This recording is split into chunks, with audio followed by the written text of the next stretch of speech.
So, in Robert Alter's book, The Art of Biblical Narrative, there's some kind of key points that I want you to see, and hopefully you got those with those questions for the test.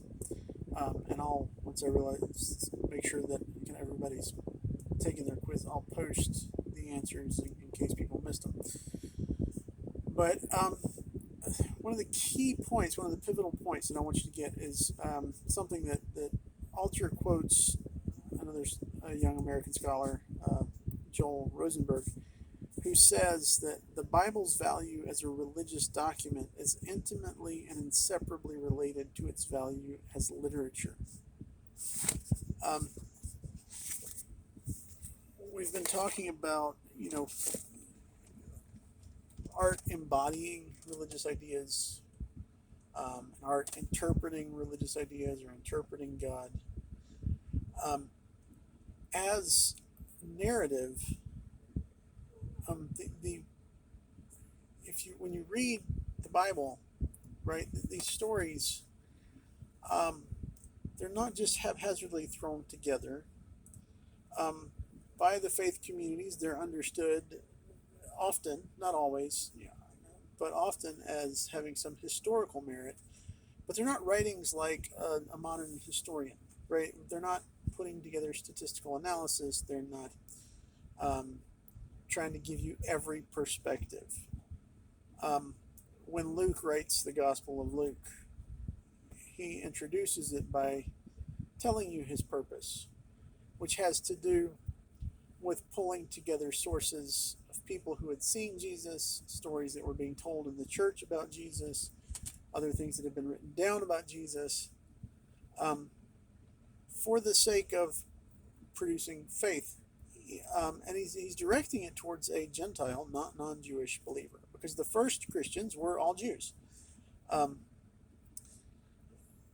the book of Matthew is a gospel. It's the story of Jesus. Matthew is telling you that story. Again, he's not trying to give you multiple perspectives and have you determine what you think was the facts. He's giving you that story with a theological purpose.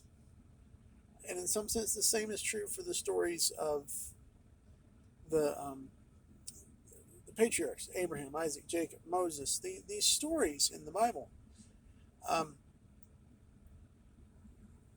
they're understood as historical, but they're theologically loaded. But what Alter is talking about in his book, The Art of Biblical Narrative, is um, if you really want to grasp that this what they're saying, if you want to understand the point, then you have to approach them as a piece of literature. And so, like other literature, one telling of a story is dependent upon another telling, right? You understand this one because you've read that one. Um, they use motifs and conventions, right? You see these symbols that come up again and again and again. Um, Sometimes, like we saw with the Psalm last time, right? There are these times where um, it's a comment on the surrounding culture's narrative. Um, it's there are allusions to what other people around them believe and think. Challenges to it, sometimes polemical challenges, confrontations with popular understanding of surrounding peoples, of their enemies. Um, but it really is literature. It's not propaganda. Okay, it's propaganda. Where propaganda, Abraham would do everything right. Moses would never fail. Um, it's trying it's trying to convey meaning, ideals, theological truth, and from the traditional standpoint, historical reality, but in the context of a specific theological perspective that God is in control of everything, that God is working and moving. And as Alter says elsewhere, at the end of the chapter, he says almost the whole range of biblical narrative embodies the basic perception that man must live before God in the transforming medium of time, incessantly and perplexingly in relation to others. And a literary perspective on the operation of narrative may help us more than any other to see how this perception was translated into stories that have had such a powerful, enduring hold on the imagination. Why is it that even atheist literature, absurdist literature, quotes or references or makes allusions to the Bible? Um, the Bible itself has shaped our culture. And it's not simply because of religious ideals, though the concept of monotheistic God, this one God, is profound and world changing, no doubt. Um, but the way the stories are told are a piece of profound literature at many points.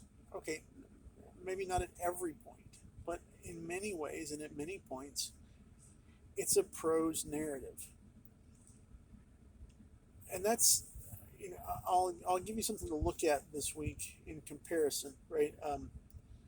Look at the story of Genesis 1 and 2 and 3. And we'll look at glimpses of John Milton's telling of that in Paradise Lost.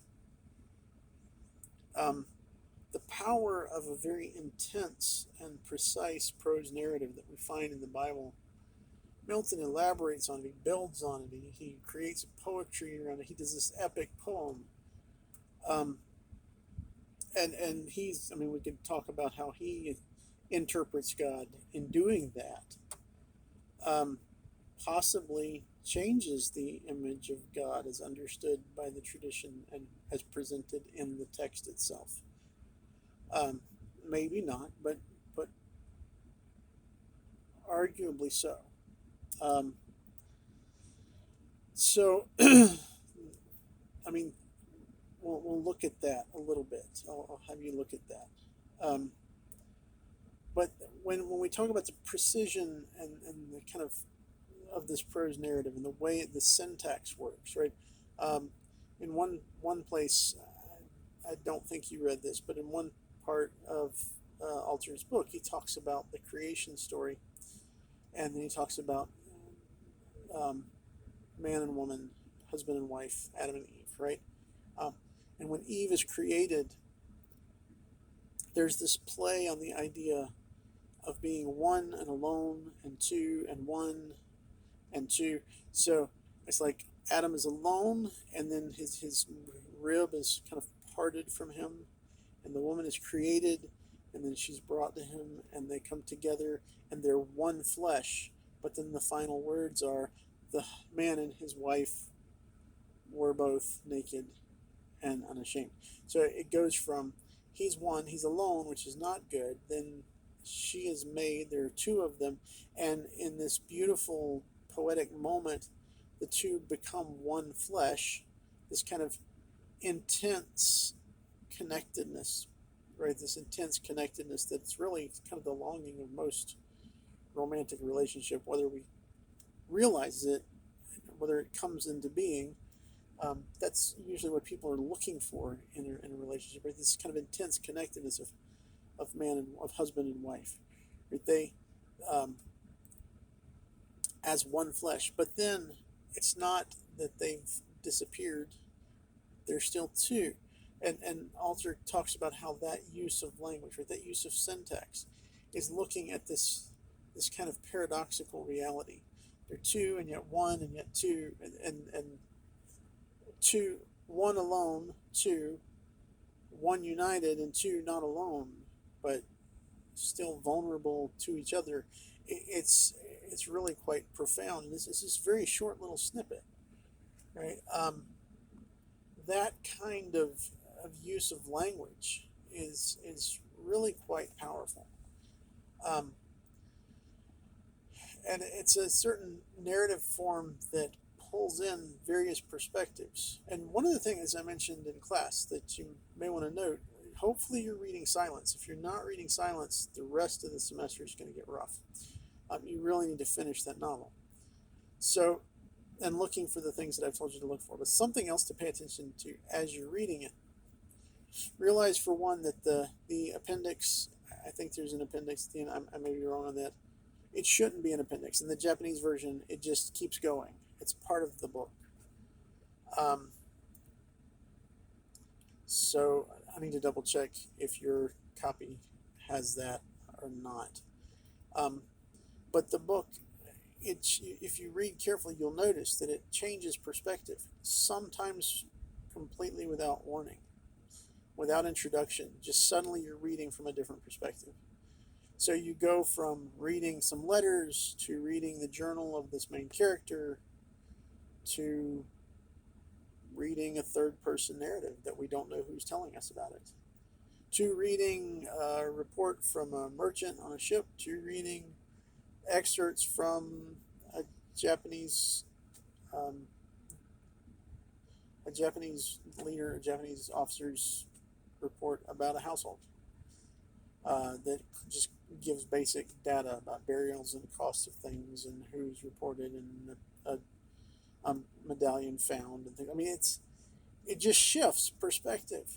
Um, in some sense, that's almost a biblical type of narrative that Endo is using, right? Where you go from kind of first person, intricate detail conversations, um, to just you jump 50 years, you jump, you know, um,